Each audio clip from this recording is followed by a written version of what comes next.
I can't think of a more perfect example of larrikinism than to not only steal a painting, but then to mock the State Minister for the Arts and police. And also the fact that that was a dual portfolio. Kind of laughable to me anyway. I mean, hello, I'm the Minister for the Arts, and police as a side thing, or the other way around, perhaps. Ballet and bullets. There is honour among those sort of thieves.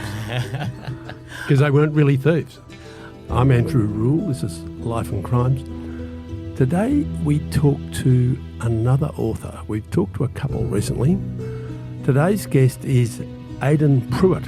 Prewitt rhymes with just do it, which of course is the motto of authors who have to get their books finished to deadline. And Aidan Prewitt, you did that. You got an idea, you followed it up, and then you produced this big, fat novel, which is what I'd describe as sort of that tongue-in-cheek light reading that has been so well done by certain English authors. You've taken a leaf from their book and thought, I can do one of those, but I'll base it loosely on a real thing. Because 40 years ago this winter, a funny thing happened in Melbourne, did it not? What was that? You weren't there. I know you were in your mother's tummy at the time. I was. But you've heard all about it. What happened? August 2nd, 1986, and it was a rainy day, and somebody went in to the National Gallery as a regular patron, but they did not leave with the regular patrons after closing time. Did they not? And then the next day, when the doors opened again, they left, but they didn't leave empty-handed. They left with a $2 million Picasso painting. The Weeping Woman. The Weeping Woman. Which, until that day, until the news broke that day, many of us, many ordinary Australians,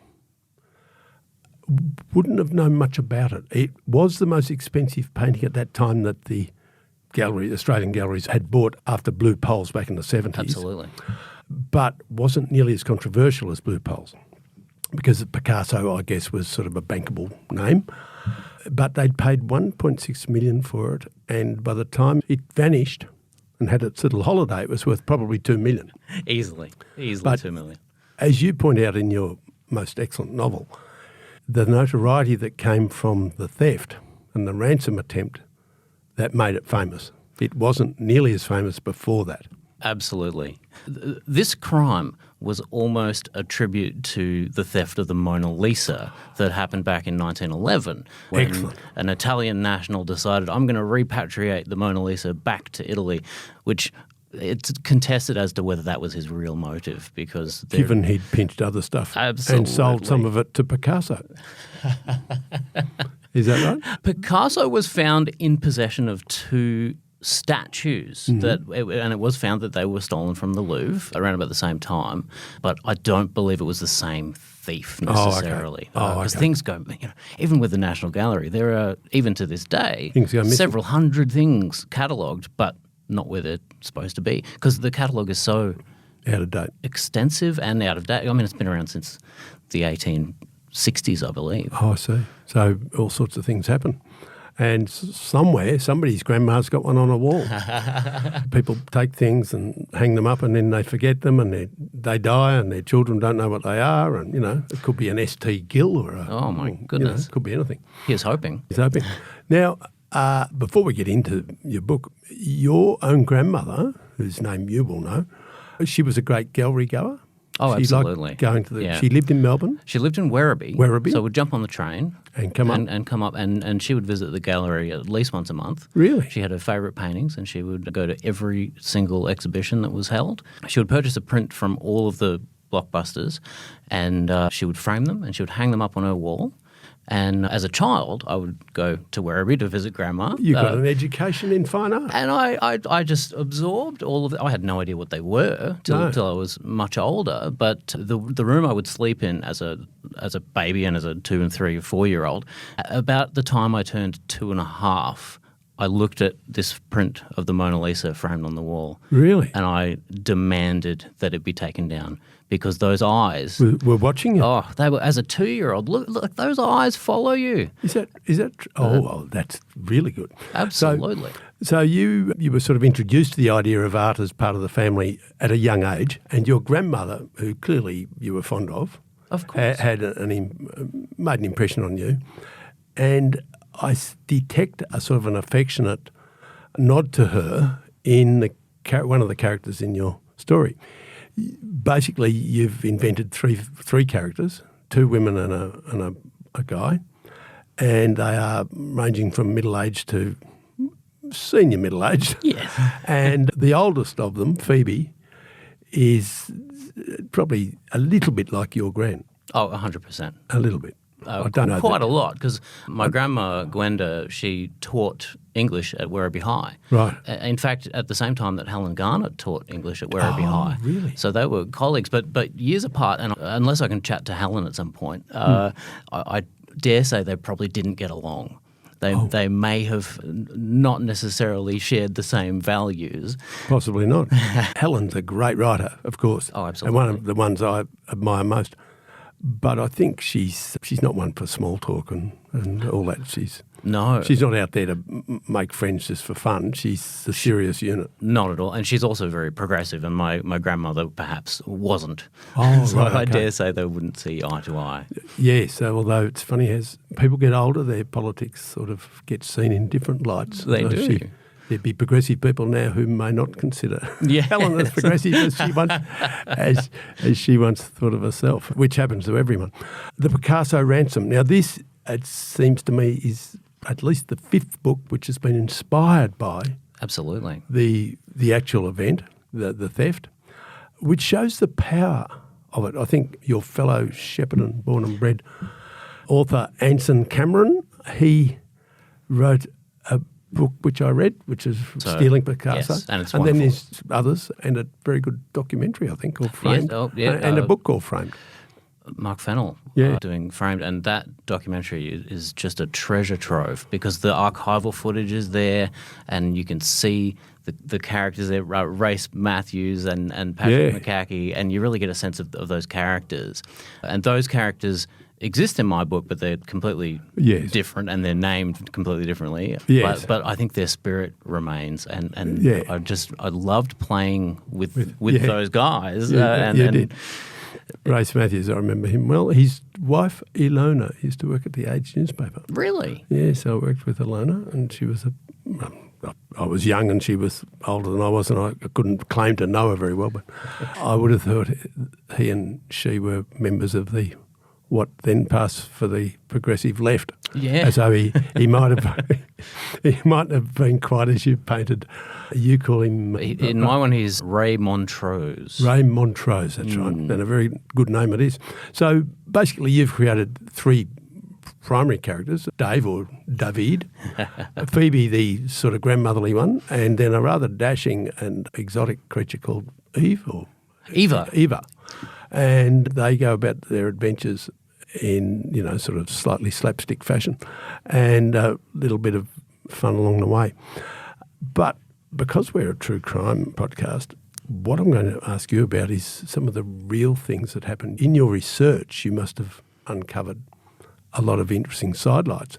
One of them you've already mentioned, and that is that the Mona Lisa, stolen in 1911 in the Louvre, was relatively unknown outside art circles to the greater public until it was stolen.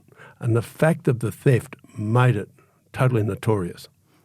You propose that that's true of the Weeping Woman, that without the theft, Weeping Woman would be known to the cognoscenti and, all that, and thousands of people would see it, but it's just doesn't have that same sense of drama that it had once it had been stolen and returned. 100%.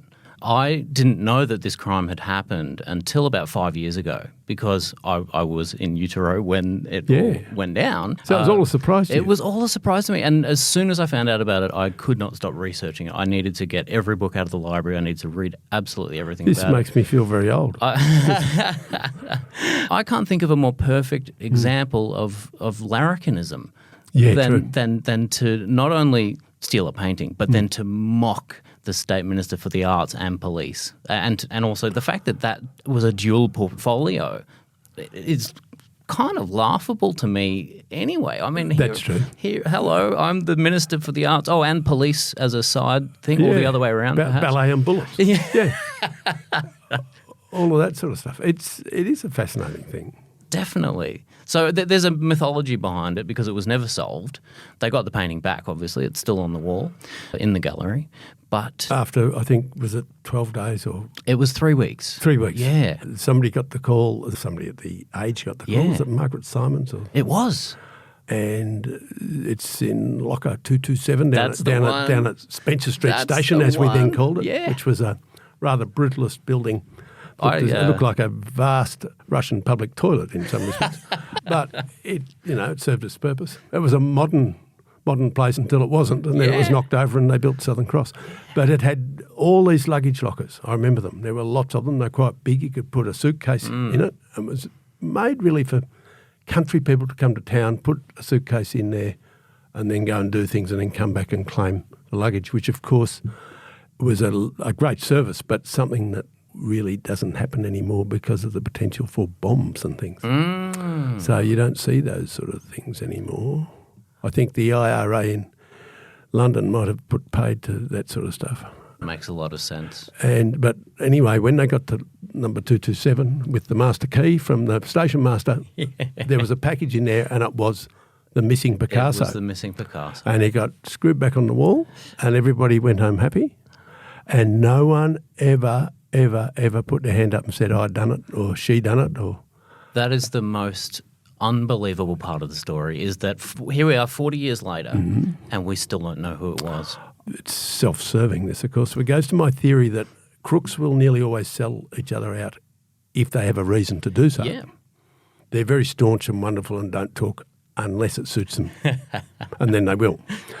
But if you had done something very bad, which you wouldn't, but say you did. Of course not. Your grandmother Phoebe, who's no longer with us, I imagine, but had you done something bad when you were young and you'd gone to her and said, Grandma, I've done a bad thing, but I'm going to tell you because I need your help. Your grandma would never betray you. Your grandmother would never betray you, even though she's never shoplifted anything or, she's a completely good citizen, etc. But if you went burgling houses with another young burglar, the young burglar would sell you out in a heartbeat as soon as you were both arrested. He'd say, no, Aidan done it. It was his idea. It was his idea. So crooks will sell you out, but your nearest and dearest won't. And I think the fact that these people were legitimate people, people of honour and decency and all that, with high and pure motivations, that they were never going to, A, boast about it, or B, dob each other in or any of that sort of thing. There is honour among those sort of thieves because they weren't really thieves. It wasn't their day job. They're not really thieves. They're not really thieves. I think they went about it in a fairly haphazard way, and I reckon that wandered through the maze. You think they probably didn't expect that they would even manage to get it off the wall, but then they did, and no alarms went off because nothing was alarmed in 1986. There were no CCTV cameras in 1986 in the gallery. Tell me about the snake eye screwdrivers. They had to have known, which is fairly common knowledge in the museum community or gallery community, that there's a certain type of screwdriver, a twin-pronged snake-eyed screwdriver, and that's what you use to get a painting off the wall. So they knew that, and they had procured one from somewhere, probably within the gallery itself. And that is a small security. It's not a normal. There's two simple screwdrivers that everybody's got. One's a normal slot one, and the other one is the Phillips head, which is the cross one. But this is neither of those. I'd never actually heard of a snake eye, although as soon as you read the name, you know what it is. It's going to be twin-pronged. Twin-pronged. And they've tended to be used in museums and art galleries around the world. Yeah, absolutely. Okay. All over the place. So there are a few theories behind who it might have been. So it had to be somebody who knew that. Now, at the time, the Victorian College of the Arts had a certain section of its campus on site at the NGV. So student access was quite common. Yep. So one of the theories is it was a student prank, which speaks to the theory that in the ransom notes, one of the demands that was made was there would be some prizes, $5,000 awarded to, I think it was 5 young people under the age of 30. So that to me says either the criminals are under 30 or they're well over 30. And it's a throw-off. Yeah, yeah, absolutely, okay. yeah. Okay, that's pretty nifty, isn't it? Yeah. But they did have a strong element of that sort of prank, even the language in the notes, calling him a bag of swamp gas. And it's wonderful. Don't be tiresome or whatever, all that funny stuff. It was pretty funny. Oh, it was wonderful. Things like, enjoy playing the political He-Man. Oh, yeah. You pompous fathead. Oh, yes. And this was printed, in all the papers. Yeah. How embarrassing for a state minister to have that said about you. Yes, well, he did have that big pompadour of he sure did. Silver hair. He probably had a bit of an air of pomposity, but I think he was not a bad sort of a guy. I don't think there were a lot of knocks on him. Did you meet him? I will have at some stage, but reasonably mild-mannered, I think, and polite and not a bully, I don't think. And his wife was certainly sort of quiet and pleasant and well-mannered and all the rest of it. Yeah. But their politics would have been sort of more small L liberal. Yeah, very much. Now, Aidan, I know that you know a lot about this because you spent many months writing the book, but our listeners may not know all about it. Just give us the mug's guide, the mud map of what happened. So our person, and you've called her Phoebe, person has gone in, hidden in the lavatory probably, undone the picture with the snake-eyed things, and walked out next day. But just step us through roughly what happened in the real world. This is one of my favourite things, and it's so Australian, I think, because the painting was stolen on the Saturday night. Yep. So we know that it was Phoebe, or whoever the criminal was, walked out on the Sunday morning with the painting. And from that point until it was recovered, nobody really knows what happened to the painting. So you're filling in a gap. I filled it in. Yep. But in the real world, people were really worried about this, of course. Yes. But the thing that I love so much, and the thing that I think is quintessentially Australian, is that the painting was stolen on the Saturday night and nobody noticed that it was missing until the Monday. And the only reason that they realised it was missing was because the thieves sent a ransom note to the Age newspaper, and the Age rang the gallery and said, "Is this a hoax, or have you guys got the painting? Is it there? Do you want to go check it?" And somebody from the gallery went and had a look, and it was gone. And in its place, was there a note that said? This had confused people because a note had been left and it said... this in the space on the wall? In the space where the painting was, there was a typed note and it said, "This painting removed to ACT," which people would assume is the National Gallery in Canberra. They would. So it went several days without anybody noticing, which is exactly what happened with the Mona Lisa, by the way. They went several days of not thinking that there was anything wrong, but that's a blank space on the wall.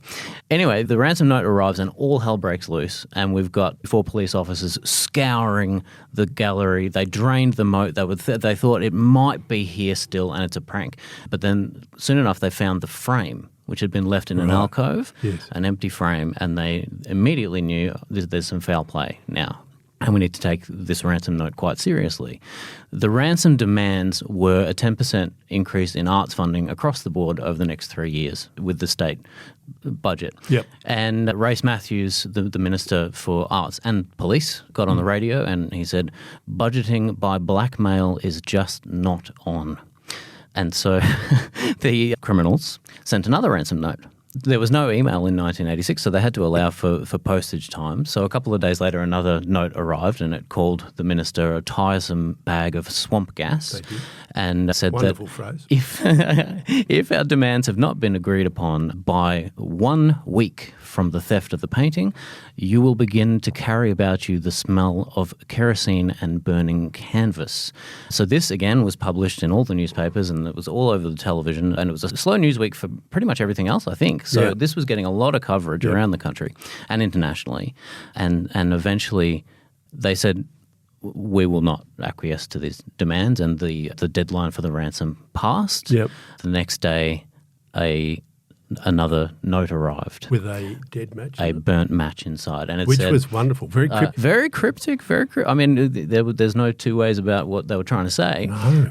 And it was accompanied by a very short note, and it just said, "Thank you for your support. Phase 2 begins shortly." So what's going to happen next? Anyway, long story short, the painting then was returned about a week and a half after that. Their nerve would have cracked, you'd think. Oh, can you imagine? They don't want to destroy it really. No. Because they're art lovers. I think it was They don't want to be caught really because, who does? You don't want to go to jail. No. When the painting was recovered, there was another note included. And it said, "Dear Minister," this is paraphrasing, of course, but "Dear Minister, we never intended to harm the painting. We only took it because we don't possess the legitimate means of blackmailing government. And if we had been serious about wanting to get money from you, we would have requested a leather lounge suite and 10 days in Bali."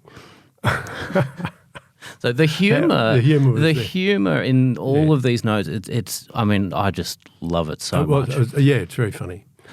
Andrew, can I ask you a question? Yes, please. Where were you? What crimes were you covering at this time? Well, I wasn't really covering crime then. I had been a police reporter at the Age before this, but I'd gone to the Herald newspaper, which is sort of the godmother of this one. And it was the evening paper, which you may not recall. It was a broadsheet published in they published it in the daytime and evening. So the first one was born too late. The first one of the day only would come out at 11 o'clock or something, and the next one would be at 1 o'clock, and right through to the final. How beautiful. Late prices extra, which the people would buy to get on the train after work. Wonderful. And that would have the last stock market price and the last race result. Oh, of course. And that was a staple of Melbourne life, particularly, and Victorian. Yeah. And I was sort of a feature writer, come columnist for them, not really covering crime as such. So I just read this like everybody else, largely in the opposition newspaper. Yeah. I'd come from the Age to the Herald, and so it was my former colleagues at the Age that were making the running on this story. Amazing. Yeah. Well, there's another question that I would like to ask you about this case, because I don't have access to a certain element of this, and I reckon you might. Ooh. In the first ransom note, it was published on the front pages of quite a few newspapers across the country. And at the very bottom, it said, "There are 12 words that have been withheld." Oh. And that is, to assist with identifying the culprits. I have submitted Freedom of Information Act requests to find out what on earth those 12 words were. And I have received several passive-aggressive responses. Really? Yeah, I don't know why. And we're not good on sharing information that doesn't matter anymore, are we? Well, I figured that enough time. This is the 40th how could anniversary. It matter? Oh, well, I suppose technically it's an unsolved. Yeah, it is an unsolved crime, isn't it? Was it Margaret Simons that was handling this? Yes, absolutely. Okay, well, you better approach her. She's a professor. Yeah. You'd get on well with Margaret. Call her Professor Simons. Fantastic. And don't call her Meg. Her early days, she was Meg Simons when she was just a girl from Adelaide, but she later became Margaret, and then she later became Professor. So she's become progressively more important. Yeah. And she was a pretty bright spark and a good writer and a thoroughly good person. And she may well assist you if she saw that original note. I reckon she would have. But unless she photocopied it, she may not know. It's only 12 words, and I wonder what they are. In my novel, we reveal what they are, but that's fiction. Fiction, yeah. I want to know the truth. I have read every word, all the way to the end. When did you get the idea, and how long did it take you to write it? The idea happened the very moment that I found out about the fact that this had happened. I was researching what I thought was going to be a children's book about the history of Melbourne. So I'm researching what really interesting and fun and quirky things have happened in Melbourne history, of which we all know there are millions of. But I came across this story, and given my grandmother's interest in art and my many visits to the gallery, and that I was once a student across the road at VCA myself, and got up to mischief, I might add, with some of my friends when we were unhappy with certain things that were happening at the uni at the time. I read about this case. I immediately put the children's book to one side, and I went, this is a story that I cannot help but get involved with. And I need to know what it felt like to be that person hiding out in the gallery, waiting till dark. There's only 2 security guards overnight in the 80s. I don't know what it's like now, but in the 80s there were 2 security guards overnight with torches. All the lights were out.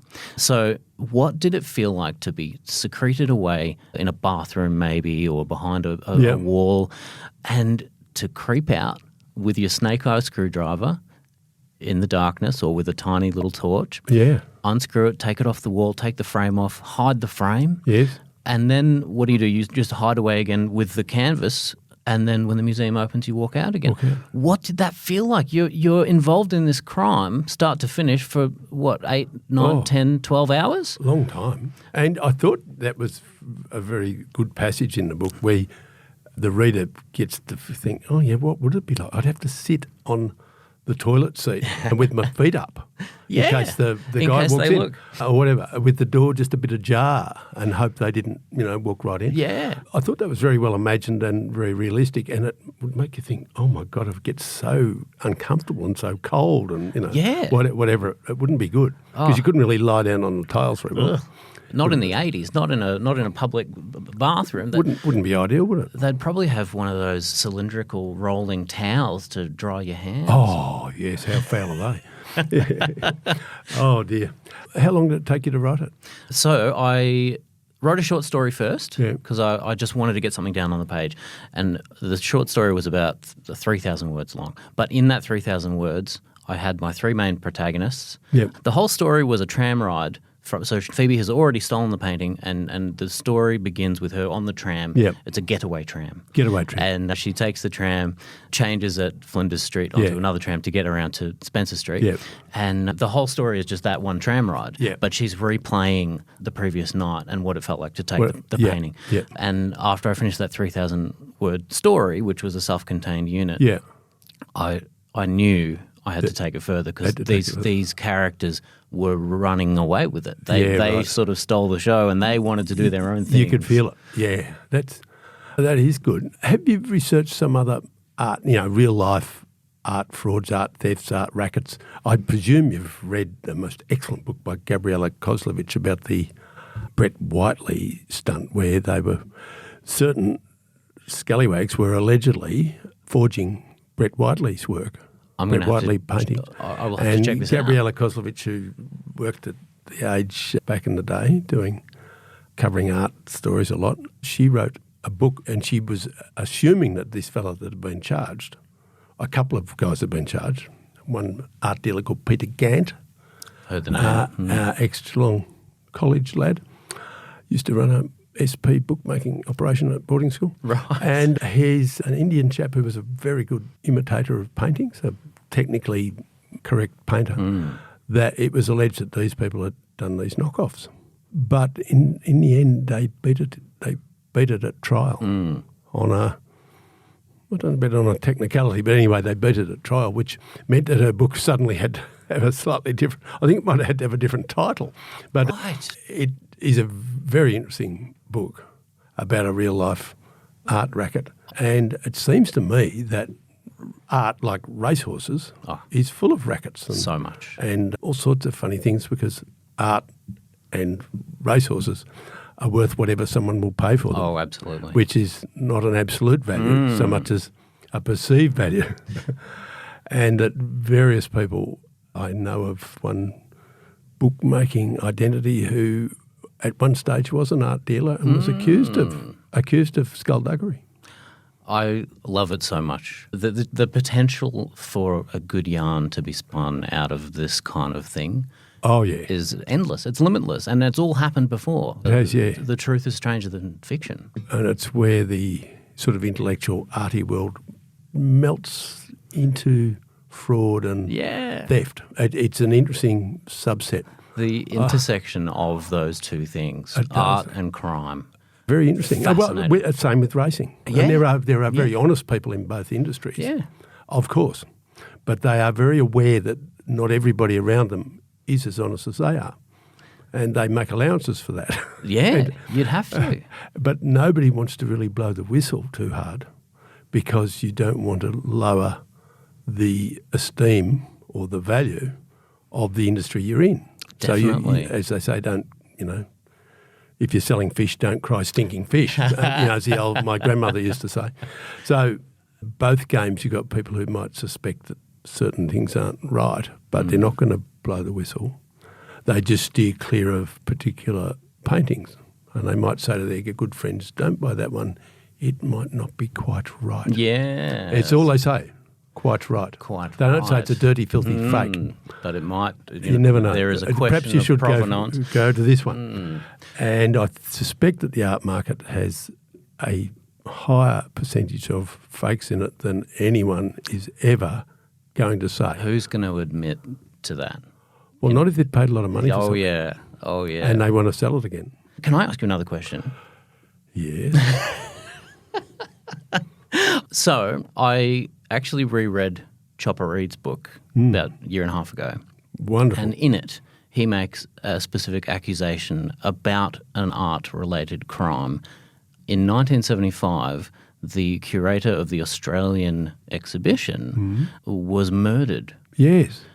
What do you know about that? Well, I know roughly what you're talking about, but Chopper, knew that man, and he said he used to, I think he was someone that liked rough trade or went to parties with crooks or something. Again, this strange relationship between that world. And I suspect that Chopper Reed, he had no real reason to tell the truth or to tell lies, but there'd be no reason for him to make that up. It seems a strange thing to make up. Yeah. And he did attract, because of his looks, he attracted some art people, such as the late Archibald winner, Adam Cullen. Right. And Adam Cullen thought that Chopper was wonderful because Adam Cullen did too many drugs and thought he was a gangster. Right. Or he liked to run around pretending he was a gangster. And he made the mistake of, getting in with real gangsters. And the real gangsters, a la Chopper, said, Adam, those pictures you do, they're pretty simple. Oh, yeah. Show me how to do the outline. Oh, yeah. So Chopper encouraged him to do, possibly by giving him drugs, he's dead now, Right. to do outlines of things and then to sign them. And I suspect that there's a few Adam Cullen originals out there that where the colour in the middle's been done by a hand other than Adam. How amazing. Well, Chopper did do paintings of his own, didn't he? Later in life. He was no fool, and they were relatively simple things. They were about as complicated as the cover of your book. Yeah. Than any, art student could do that if they wanted to. That particular sketch. Yeah. But the designer of my Yes, cover, very of good. course, is a wonderful artist in her own. Of course. But I reckon that there might be a bit in that. As Chopper did have a lot of stories about a lot of things, and some of them were so left field that I can't help thinking, well, why? What's the point of lying? Why make it up? I had the same reaction. Yeah. He did know a lot of people. I mean, he founded the Van Gogh Club, didn't he? Well, he did it. I don't know if it might have been a retrospective name. I don't think he said, I'm going to found this now, hand me my scissors. I think it came about the other way around, that he had his ears cut off to prove a point that he could get into the hospital and get out of it, whatever. And the name came later. But certain other people did cut their ears off. Yeah.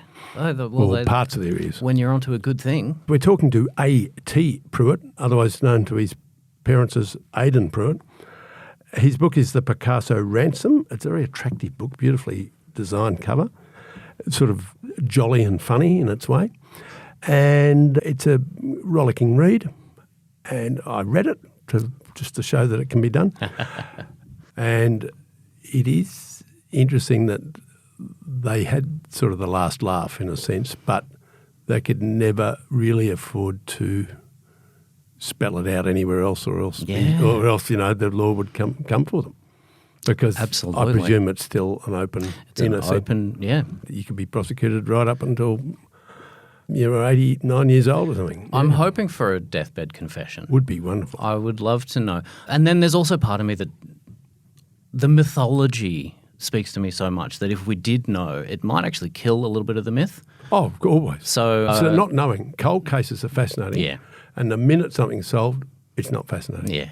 Yeah. It's always been thus. It's a catch-22 because I really do want to know. If they'd been caught in, 6 months later, you wouldn't have written that book. No, you're absolutely right. I may not, still to this day, I may never have heard of it.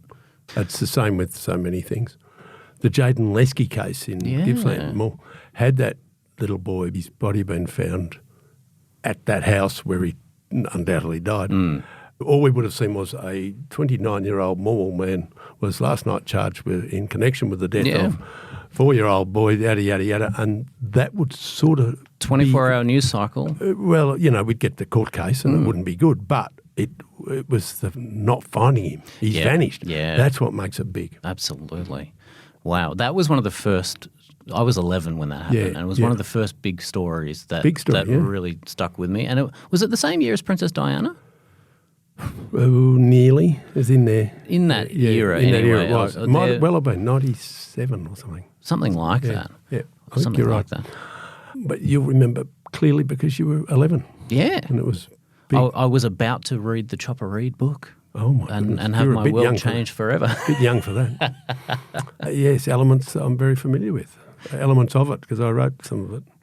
I need to thank Aidan for coming in here from work. Oh, he didn't come from work because he's a teacher and he's on holidays. So in winter. In winter. I hope you're working on another book. I certainly am. And it'll be an Aussie crime, and I hope to be back. Good. Yeah. It's a very good genre. Thanks for coming, and we hope that some of our listeners will pick it up. Oh, thanks so much for having me, Andrew.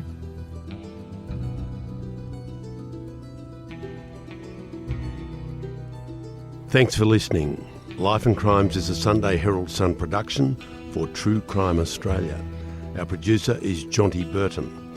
For my columns, features and more, go to heraldsun.com.au/Andrew Rule, one word.